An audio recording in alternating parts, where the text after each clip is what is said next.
And I would invite you to that book once again, the book of Ruth. The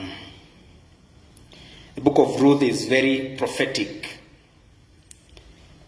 It is a very deep and theological book, and we may not go very deep in it, but I believe at our level God will minister to us, and we are going to learn a lesson or two from this wonderful book. We began last week by looking at this family of Mr. Elimelech, who decided to go to Moab when there was famine in Bethlehem, and he never came back. He died there in the country of Moab together with his two sons. Maybe before we continue, I would invite us to read from verse 8. Read some few verses from verse 8, chapter 1 and verse 8. We went up to verse 7 last week, so we go from verse 8. I'm reading from the NIV. The Bible says, "Then Naomi said to her daughters-in-law, 'Go back, each of you, to your mother's home. May the Lord show you kindness, as you have shown kindness to your dead husbands and to me. May the Lord grant that each of you will find rest in the home of another husband.'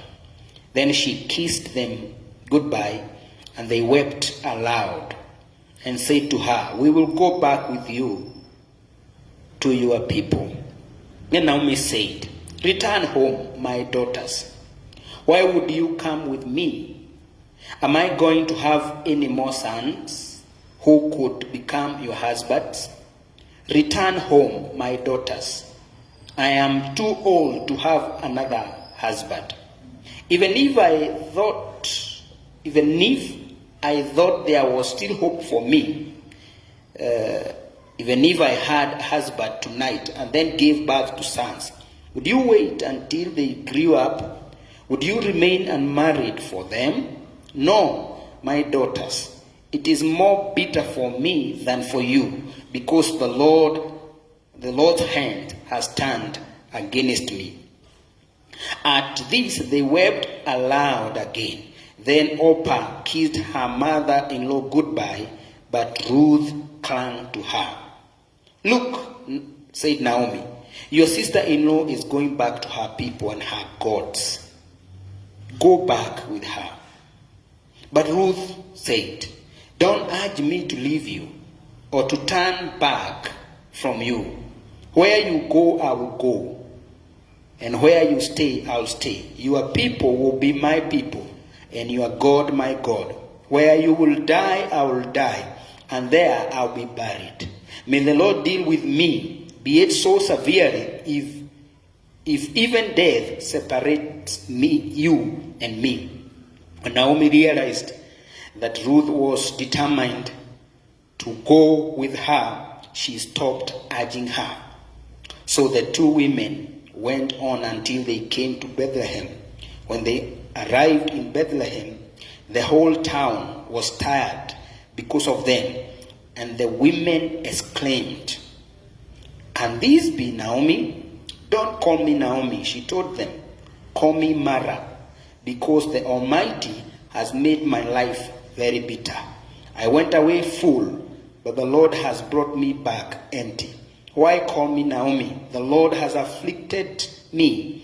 The Almighty has brought misfortune upon me.' So Naomi returned from Moab, accompanied by Ruth the Moabite, her daughter-in-law, arriving in Bethlehem as the barley harvest was beginning. I'll take a few minutes and share from this. We're in a series. We're looking at the book of Ruth, and today's topic or subject, I've called it Decisions and Destiny Helpers. Decisions and destiny helpers. Just a recap. Last week we learned that no season is permanent, and that we should be very careful with the decisions we make, especially during a time of crisis. There was famine in the land, and this man, Elimelech, his wife and his 2 sons, left Bethlehem because there was a season of famine, and they went to Moab, and they never came back. The 3 men never came back. They died there. Of course, we cannot say with certainty that God judged them. We may not say that. But I remember saying that sin will take you further than you thought. These people were going to Moab to sojourn for a while. Kwa sababu hapa kumeharibika sana, twende huko, we will come back. And I said, you may make a decision during the time of crisis, thinking it won't affect you much, or it won't affect your family much, and it ends up affecting generations, and even leading to death, as we saw last week. Some decisions should be made when we are sober, when we are very sober, and when we are aware of the consequences of the decisions we make. Decisions like marriage decisions, resigning from work, even some investments. These are decisions that you can make in a time of crisis and sometimes hurt your life, the remaining part of your life. For single people, those of us that are married, we've already made our decision. We now have to deal with it. We have no choice. But for the singles who could be watching, don't make a decision to marry because you're in a crisis. Some people do that. You are in Nairobi, you are broke, you don't have a job, you have your papers, you have gone to school, and you're in crisis, you don't know what to do, and you just get somebody. And then you get a job and you wonder, now, what do I do? Where do I take this fellow? Because you made a decision in the time of crisis, and many people do that. And you wonder, and you have made vows. But now you're realizing, I think I was not okay when I made this decision. And you have to live with it for the rest of your life.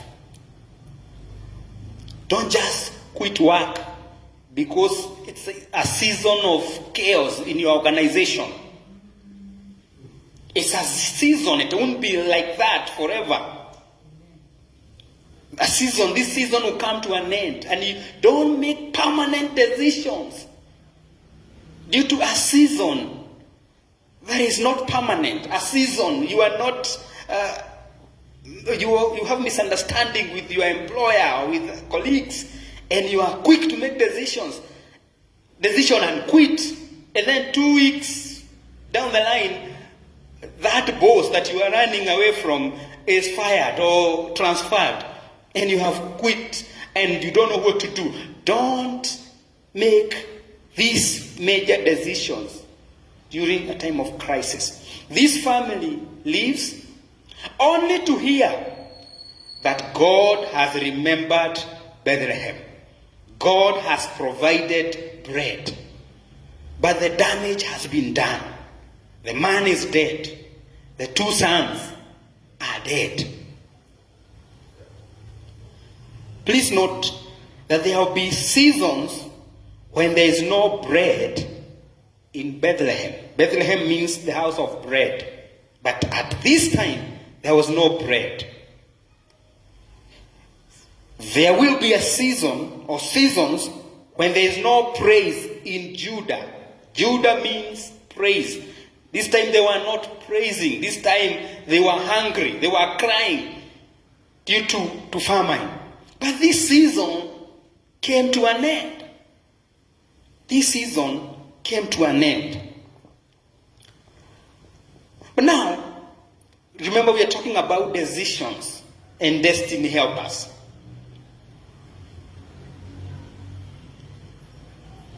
We see another decision. Number one decision was a wrong one of quitting, of leaving. But we see another great decision, the decision to return back home. And I've said, though broken and bitter, Naomi did what we should all do. She returned. She decided to go back home. And this decision will have a great impact in the generation that followed. You see, friends, no matter how far you have gone from God's presence, there is hope. Naomi did not dwell in Moab regretting. There's somebody who is regretting the decision they made, and you have decided to dwell there, regretting, blaming yourself and others. Though she was bitter and broken, she decided, let me go back home. The prodigal son, though he had messed, he decided to arise. It's our year of arising and go back to his father. I don't know what decision you made and you are regretting it. Maybe you are blaming yourself. Maybe you are blaming others. That won't help. And it won't change anything. I said here last week that you cannot change the past. Kile kimefanyika, Waswahili husema maji ikimwagika hayazoleki. Na najua hiyo sio rahisi kukubali that there are things you cannot change. You can only adjust yourself because the damage has been done. Naomi decided to return home. And she did not let what people would say deter her. Because, go with me to verse 19. Verse 19. I found this very interesting. Now they have decided, I have gone ahead of myself, but I'll get back. So, the two women, now this is Naomi and Ruth, went until they came to Bethlehem.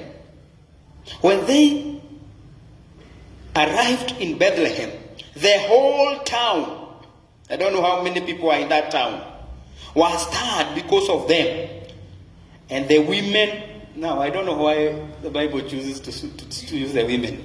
We have some women here, don't be offended. And the women exclaimed. Another Bible I was reading said, women began talking in whispers. Kuchunana. Now it uses the word women. Sitaki kuingia sana. And the women exclaimed, can this be Naomi? Have you ever gone to uko where and you see wanawake wakichunana? And we love them. She did not let that stop her. Angeogopa aseme, what will women? I don't know why the Bible had to choose. And the women exclaimed, can this be Naomi? You know, you may be fearing to return because of what people will say. And you like it or not, they will still talk. They will still talk. Wakachunana hivi. That Bible, I think it's the Message Bible. He uses the word buzzing, and they were buzzing. B-U-Z-Z, buzzing. Whispering. Yeah. Na ndivyo alitoka amenona, mnaona venye amekonda. Oi, sasa na nasikia huko na mambo ikaongezwa chumvi. Sijui nasikia huko alienda wakagonjekea huko. She did not let that stop her. If you are those people who are so keen of what people will say, you will never make progress in life. She decided to go back home anyway. I know the Lord is speaking to you. There's a certain area where you need to return. Not necessarily your home. You are still going to be in your home, but there are decisions you made and you are regretting. You need to arise from the regret and do something. She rose up together with Ruth and they returned back home. Now, you see, let me go back and remind you that being far from God, God's presence, exposes you to danger. Naomi says these words, the Lord's hand has turned against me. The Lord's hand has turned against me. But if you examine this text, it is her who left the Lord's house. It is not the Lord. She kind of blamed God. But really, it is her family that left the house of bread. And they went to interact with people God had warned them not to interact with. Being far from God's presence exposes you to danger. Probably, and I said that last week, probably this man and the two boys would not have died if they remained in Bethlehem. So Naomi now pleads with her daughters-in-law to go back to their mother's house. And humanly speaking, this would be the wisest decision to make, considering that Naomi was old and they were Moabites. And Moabites could not have any association with the Jews. Let me read for you Deuteronomy 23. Because sometimes we blame this lady who left. But I want you to see what God had said in Deuteronomy 23 and verse 3. Deuteronomy 23 and verse 3. About the Moabites. Deuteronomy 23 and verse 3 says, no Ammonite or Moabite or any of their descendants may enter the assembly of the Lord, not even in the 10th generation. So, I was looking at it when their mother-in-law advised them to go back home. The wisest decision would have been to go back to Moab, to their people. And that's what Orpah did. She left, but Ruth, the Bible says, clung to Naomi. Akajishikilia Naomi. And this is what we, now how we get to the other part of my topic. I'm talking about decisions and destiny helpers. Orpah is not Oprah, but Orpah must have felt that her destiny was not tied to Naomi.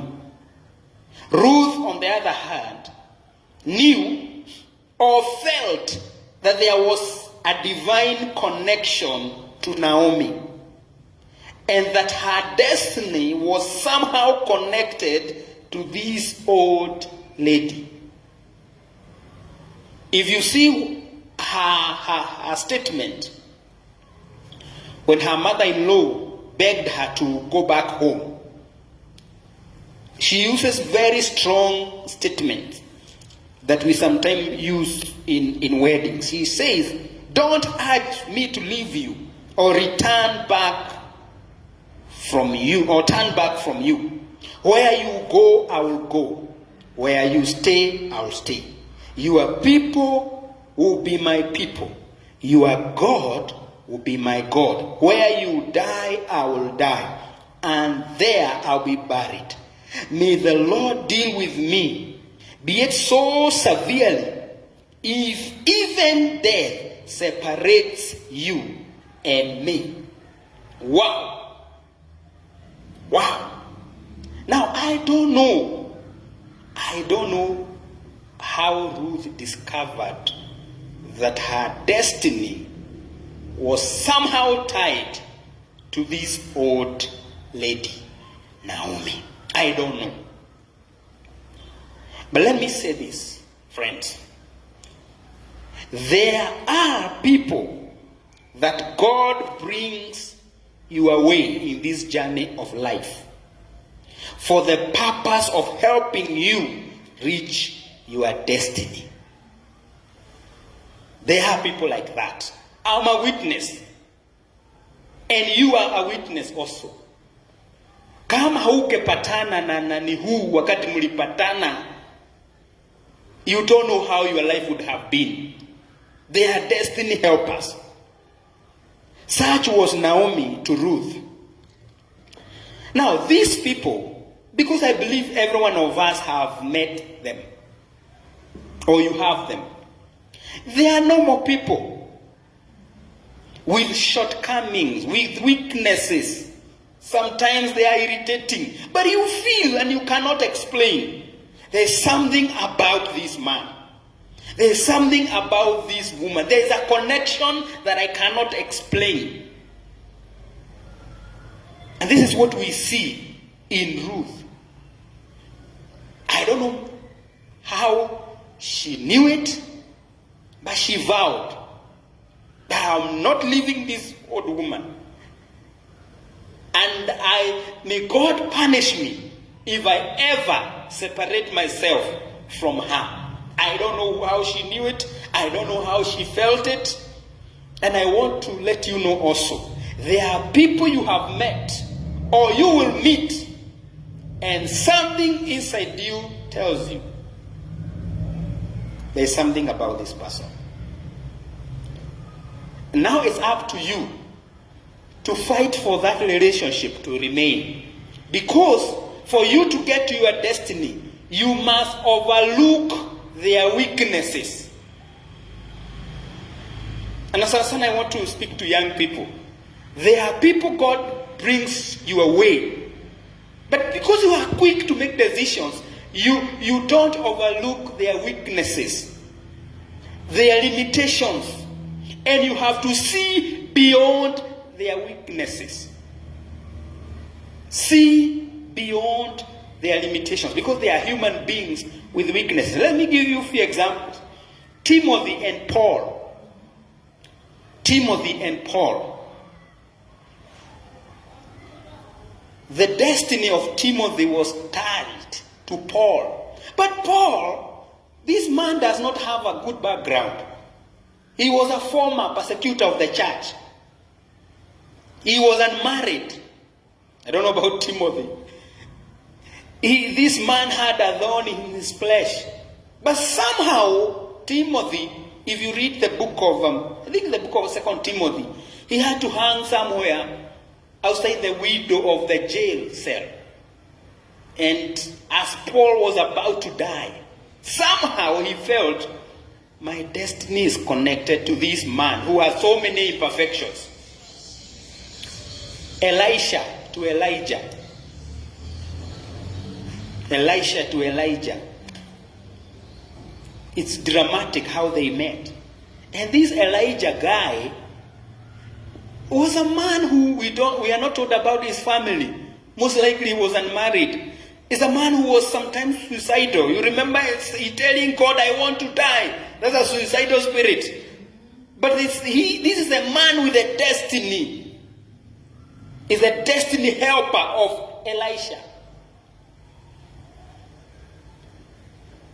Naaman, that army general, to a slave girl who had come from Israel who is our topic this afternoon, had to remain connected to Naomi, an old, bitter, widowed woman. But somehow she felt, my destiny is somehow tied to this old lady who is bitter, who is a widow, and who is old. And so far in my life, I have realized that the enemy of your destiny, the enemy of my destiny, will do everything possible to separate you from your destiny helpers. The enemy will do all that is possible through misunderstanding, through scandals, so that you detach yourself from this man who was placed there by God to connect you to where God wants you to go. Haujajileta hapa peke yako. Kuna mtu alikushika mkono. And if you are careful, kuna wakati ulikuwa unasikia staki mambo yake, but somehow unarudi pole pole. God was telling you there is something tied to this. I remember when I came to this church, and there are times I used to get angry and naenda natoroka, but after 2 days narudi. I used to feel there was something. There was something. And I've said, the enemy will do all he can to separate you, to put you into conflict with your destiny helper. Because this destiny helper of yours is sometimes irritating. Sometimes you don't understand them. Sometimes they are too harsh. Like Elijah to Elisha. Anapewa kazi, anaambiwa lazima uone nikienda. So it's up to you to follow me until you see me being taken away. That's when you are going to receive the double portion of my anointing.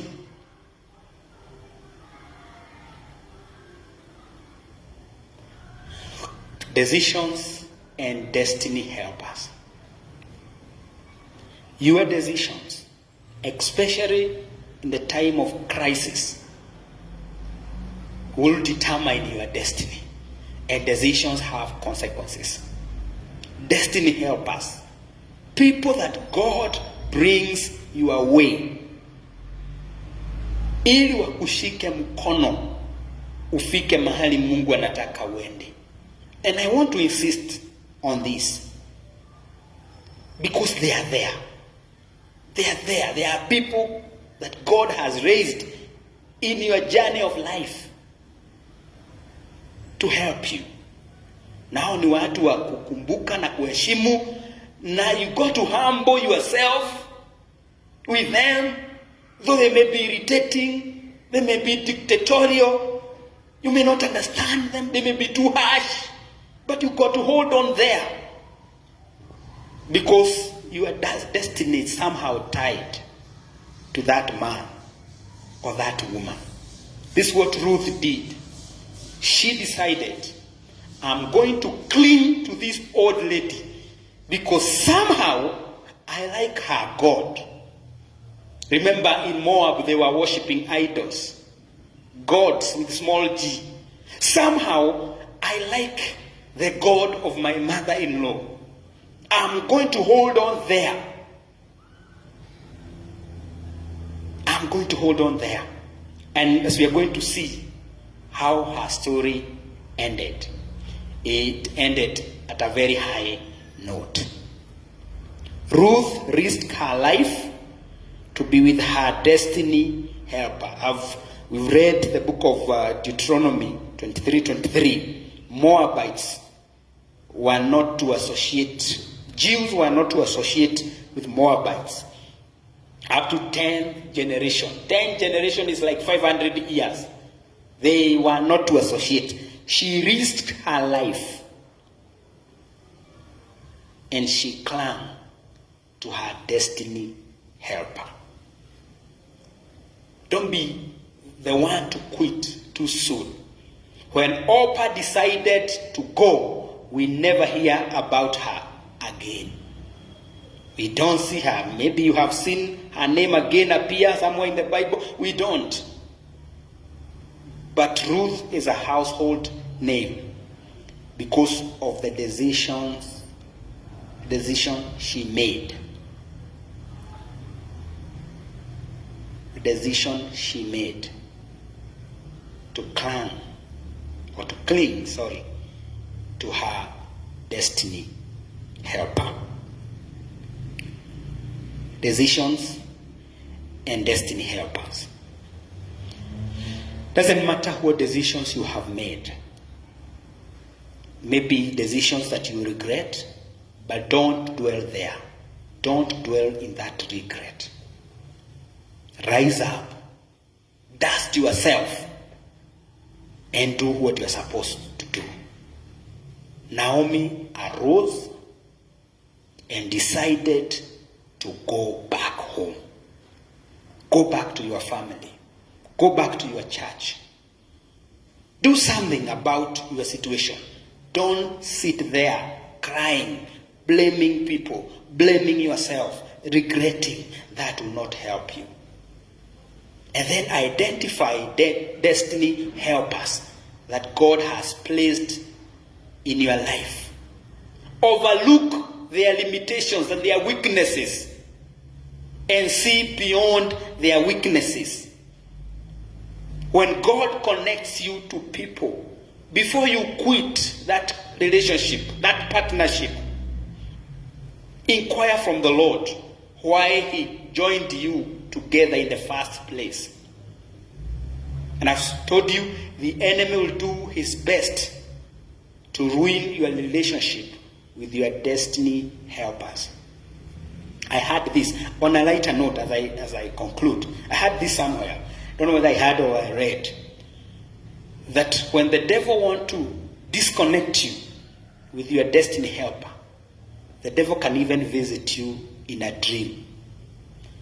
And you see that man, umuone na pembe in a dream. And because you are so quick to make conclusion, sema Mungu amenionyesha si mtu mzuri. But not all dreams come from God. Dreams come from God, from self, and also from the enemy.